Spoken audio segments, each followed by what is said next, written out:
Hey, y'all. Welcome to the Winning at Life podcast. You know who I am. I'm your host, Gregory Ricks. Welcome to the show again. Show we like to bring you every week to kind of give you some financial insights, help you with your money, help you grow your money. You know, I've been doing radio for years, TV show, CEO, founder of Gregory Ricks Total Wealth. So just kind of, my life's about the money, helping you get more and to keep it. And take advantage of that magic thing called compounding. Great news for you today. Surprise. I've got Jude Heath of Heath Company CPAs. We were kind of game planning this a little bit, and I said, oh my gosh, you got to get on here today.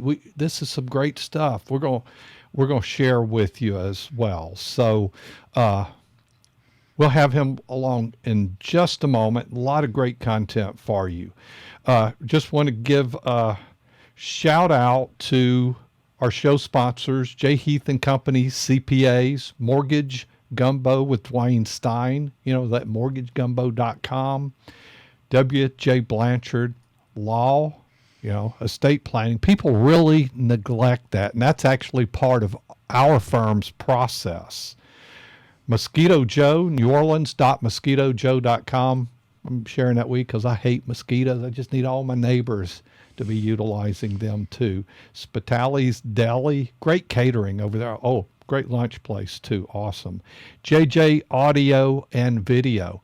Actually, I had him doing some work for me just last week. Just does an unbelievable, and he even put in a new system for camera monitoring my property, and I'm like, wow, that was pretty cool. You might want to reach out to JJS Audio and Video. I was looking at my notes. I didn't use the S because it's not there, but JJS Audio and Video. Tell him Gregory sent you. And of course, iHeartMedia is kind of why I do all of this radio, podcast, and all that. And at the end of the day, we wouldn't be here without Gregory Ricks Total Wealth, helping you develop a financial plan and stay on track with a goal of having financial success in retirement. Go to gregoryricks.com and check out the website. Be sure to subscribe to Gregory Ricks Total Wealth YouTube channel for on-demand financial content. We're constantly adding to that site. The new Winning at Life podcast episodes are posted every Wednesday at 3 p.m. Are we ever late on that? I don't know. 3:01, but yeah, 3 p.m. And remember, like, comment, subscribe, and hit the bell notification to be alerted whenever we release new content. We were just brainstorming today some other ideas to get out, some idea of getting you another 3 to 4 bytes of information. People like this kind of, it's kind of like that TikTok thing or whatever. Watch little short videos, get great ideas. How to make sure you don't overcook your potatoes or cook a hamburger right, paint your car right, or how to compound your money. How about that? So we've got Jude Heath with us today. I know I'm kind of going fast. We got to roll. Look, I've kind of got 3 overall topics. I've got a 4th noted here on my side, but, one of them I've got noticed, the IRS isn't helping anymore is one topic. And then he's got one, he wants to talk about keeping your books up for businesses, small and big. And then this other is about newly married couples. It's interesting. So we're going to talk about that. And if we have time, we're going to get into the Trump account. So we're going to jump right into this. Jude, welcome to the show today. Thank you, Gregory. It is always great having you on. You bring so much to the table on insight. We've been working together a long time. You've been a guest on the Winning at Life radio show for years now. I don't know. You've been doing it a long time. Yes. And we appreciate everything you do. So what's this about the IRS isn't helping anymore? It's like a lot of business you call customer service, and there just isn't any. Maybe it's AI or something. I don't know if the IRS is going to start using AI to help you or something like that. So what's up with that? I think the IRS might use AI, but it might not be to help you. It might be to help them. But you asked about topics that we could bring, that things that are going on. And what we find more and more is that if you don't fit there, every doctor you go to has got a portal. And if you don't fit their portal, if you don't e-file just right, or there's a little anomaly or something like that, they are just not really going to help you. I'll give you a perfect example. With a lady, 100-year-old client. She's going into a nursing home. They sent her an identity verification letter, and they wanted her to create an ID.me face account where you have to twirl your face, in front of the camera in order to verify. Or they said that, she did not provide her internet protection PIN. And I said, we're not going to do that. This lady does not need the extra stress. I wrote him a letter with a copy of her return signed and her driver's license front and back. And I said, this is her filing. Accept it. She is not going to create a Face ID Me account. But she called the number. There's a number to identify. You have to say what kind of car you had in 1965 and all this other jazz. And it's just absolutely, and I know they're doing that to protect people's identities, but they're also not, there should be a helpline that helps somebody in her situation, but there isn't. And if you do get through to someone, you might not get somebody that's helpful anyway. And so I begin the show with this topic of, just don't expect a lot of customer service from the various government agencies. It's not just the IRS, it's the states as well. The states are under just as much pressure and stress, and sometimes it's more difficult to get what you need out of the states. And so that makes, I know our industry is one of those industries that's in the list that's supposed to be replaced by AI, but not quite yet. We are still very valuable in terms of navigating the pathways of getting not just returns filed and tax savings done, but problems taken care of and put to bed. Well, the IRS is not going to do the return for you. You could ask some technical stuff, but basically, I don't know what, I might be wrong, but I wouldn't call them for help. I'd call you. And you know that, right? For sure. I'm calling you up. Now, here's the other reason why some people might not want to call you. It's like, oh, it's going to cost me some money. It's just like somebody inheriting a bunch of land. And, there's a number of things that needs to be done. I remember on the radio show suggesting that, well, how much it's going to be? I said, well, it's going to be a lot less than what's going to cost you if you make an error and don't get this handled correctly on this inheritance. So that is kind of small. And I'm not going to give out numbers, but you've saved me a lot of money. So I think there's a value there. And, some people might, and it's adjusting to spending some money that in the long run saves you a lot of money in getting things done right. So IRS isn't helping. Well, that's more reasons people need to utilize someone like yourself. I'm biased. I'd go ahead and use Jude and his team. Now, you were telling me something about brainstorming y'all do. You want to share that?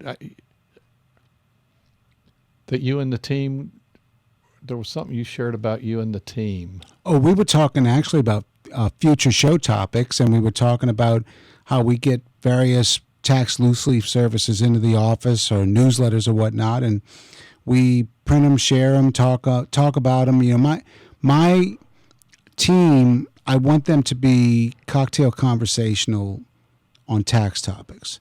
If they're walking around a party with their favorite cocktail, I want them to be the life of the party, because everybody likes to talk tax after the second drink. And so I didn't know CPAs were the life of the party. I'm going to start hunting them out. Find us. We're in a crowd where you're going to have to sift through. Okay. And so, but we absolutely, all of us, enjoy talking about our craft. Okay, awesome. Here's my next topic for you. And it is interesting because I have a lot to say about it too, through how my firm's evolved over the years and how I think about that, and the importance of it grows more and more. It's keeping your books up, your financial books.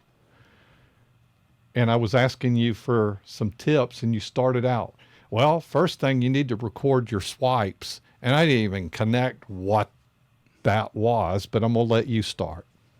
Well, most folks in the current accounting softwares download their swipes, their credit and debit card swipes every day, or a few days or a week or whatever. But be regular about it. If you try to download 2 years worth of swipes, that's not going to work out so well for you. So you have to get to know the software you're working, use it, and then see the results. And then let your tax advisor see the results, because we're going to have an opinion on it. Heck, let Gregory's firm see the results, because I tell people all the time, get with your financial advisor. That's some of your best advice you're going to have about the operating results of your entity.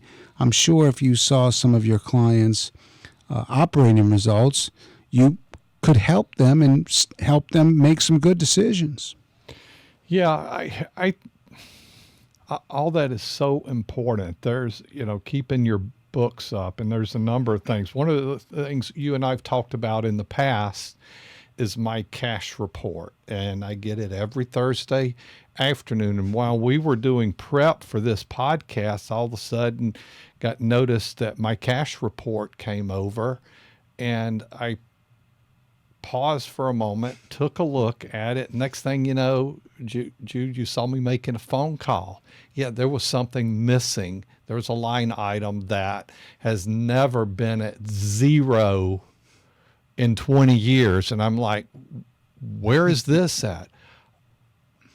Oh, yeah, I had just caught that and had a chance to correct it and resend it to you. So, but I caught it, and it probably surprised her how quick I looked at it. But it's one of the most important things is, where do I stand financially every week?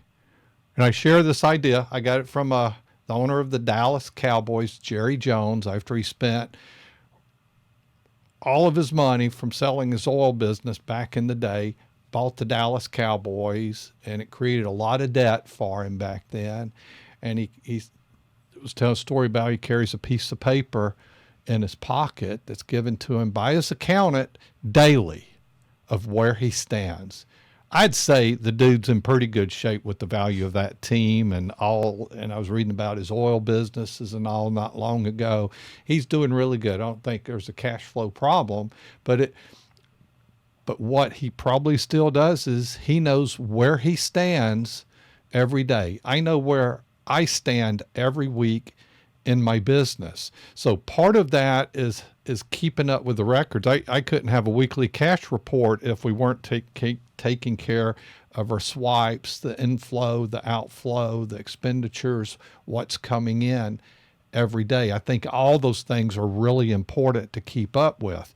Now, you kind of say, keep up your books. Well, okay, maybe you're a small business person and they say, well, it's A's and elbows. I'm just trying to keep up here. Well, at some point, you at least monthly, you're going to have to take a pause and get on top of that, because how else do you know where you stand? And even from a personal standpoint, and I say a small business, I'd say monthly at a minimum. But even if you run a small business, you should be looking at that weekly. Household, I think should be looking at, where do you stand? on your cash balance, what's your inflow outflow look like, and how's that compare to the previous months or previous quarters, such like that. Any thoughts? Absolutely. You know, one of our adages when we talk to new clients or folks that are calling in looking for help is, oh, I got this great business. I got $1 million top line, whatever. Where's your books? Oh, I don't have it pulled together yet. You don't have a business until your books are pulled together, because you don't know whether you're making money, losing money.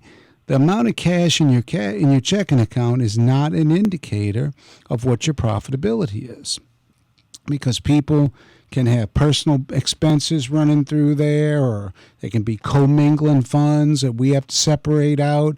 And so it very well might be that you might be behind on your taxes if you haven't done your bookkeeping, if you've got a lot of personal expenses in there. And I've had some instances where, clients will, get angry eyebrows about, oh, I can't believe that's not a deduction. Well, it's not. You can't deduct, the care and feeding of your mother. You can deduct a dependent, but that's a $500 dependent credit for other dependents, not your child. And so I just have these conversations, and part of it is just an education. And, what you and I had talked about leading up to this, getting ready for this conversation, was just how important it is, not just as a business, but also as a personal entity. If you're a couple, you're one. If you're not a couple and you're individual, you're one. Just have your net worth. I told Gregory, we do our net worth every month. We sit down, we look at it. We look at the direction things are going. Are we reducing our liabilities at the pace we want to reduce them? Are our assets and retirement plans going up, increasing at the pace that we want them to go up?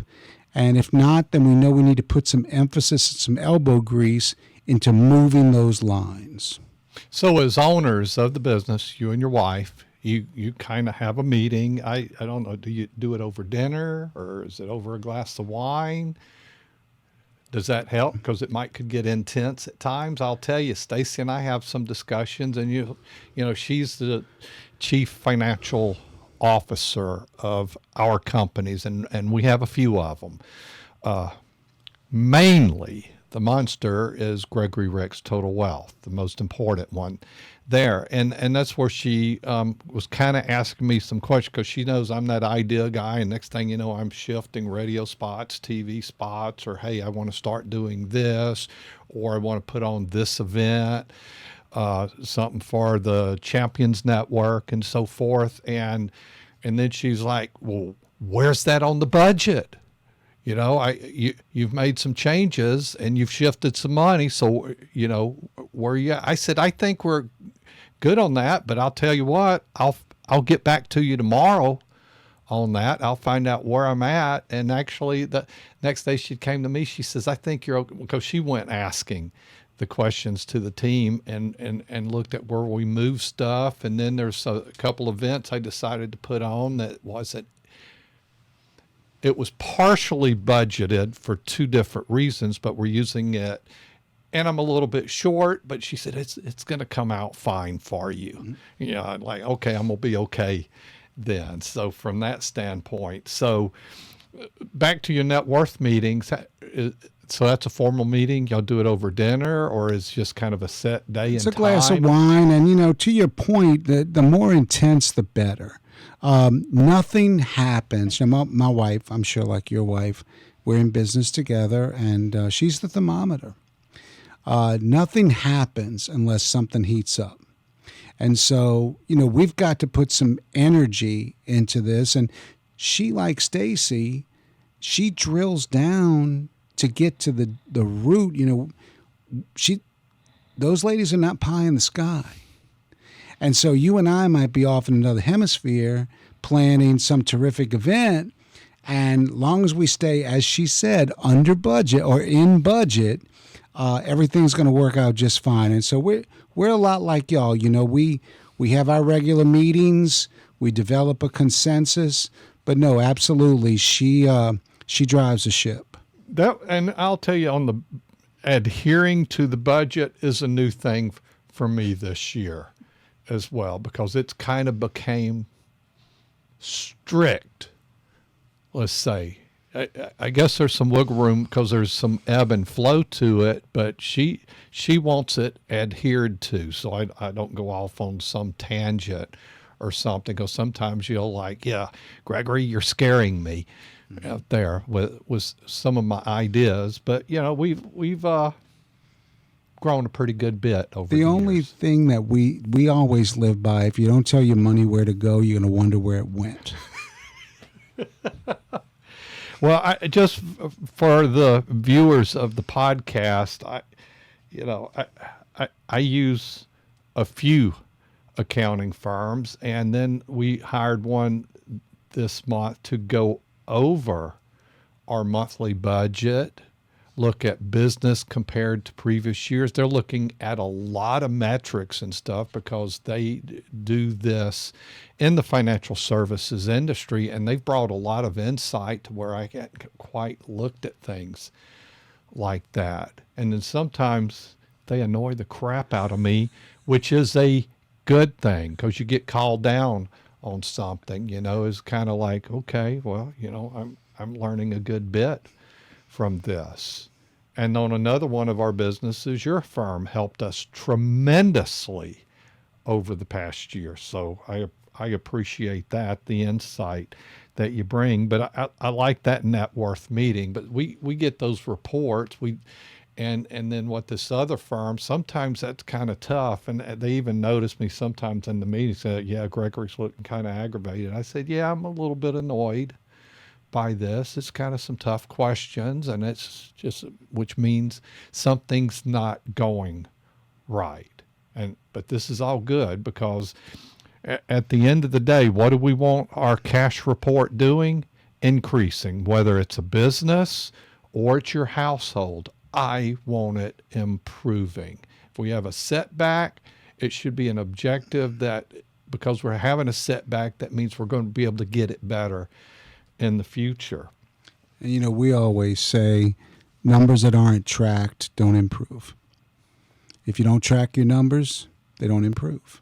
Yeah. If you watch your numbers, like let's say your closings dip. If you publish closings throughout that firm, that dip's going to stop.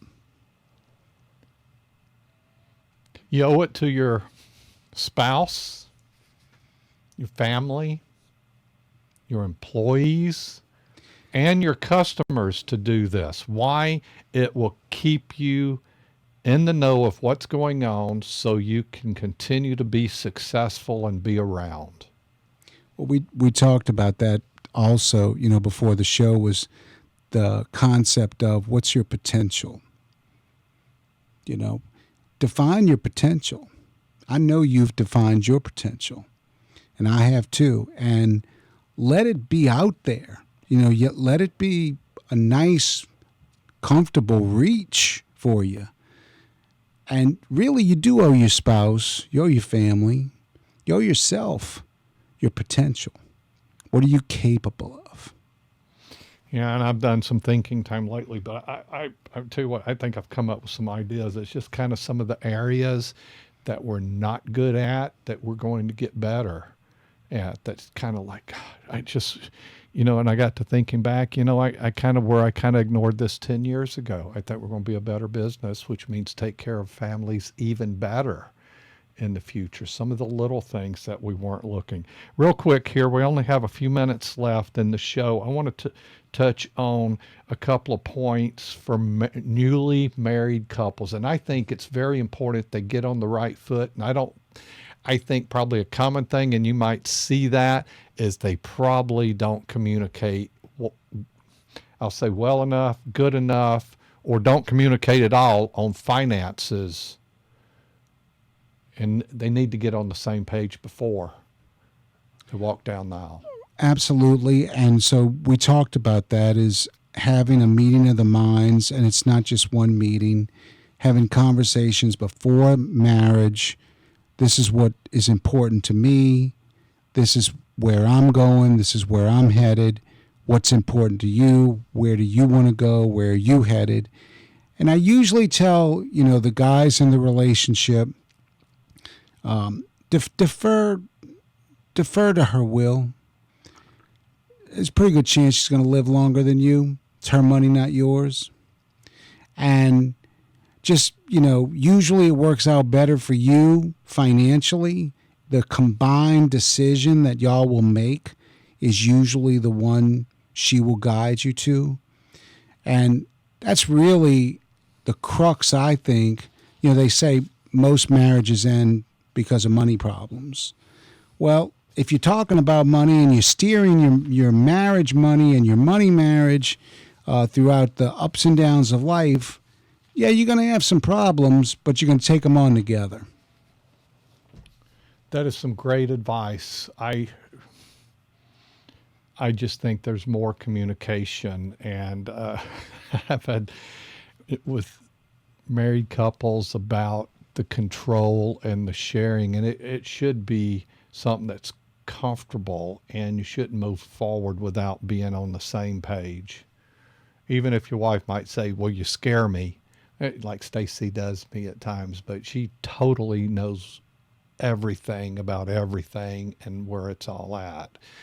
And, my previous career before being our CFO, she is a financial auditor of firms. So, she can get into the books where the money's going real quick there, so can't get anything over on her. Just tell her Superman is scary. Hey, Jude, thank you for today. I know one of the topics I want to dig into when I have you back on next is going to be the Trump accounts. And I know you've got a bunch more ideas there. This was just tremendous today.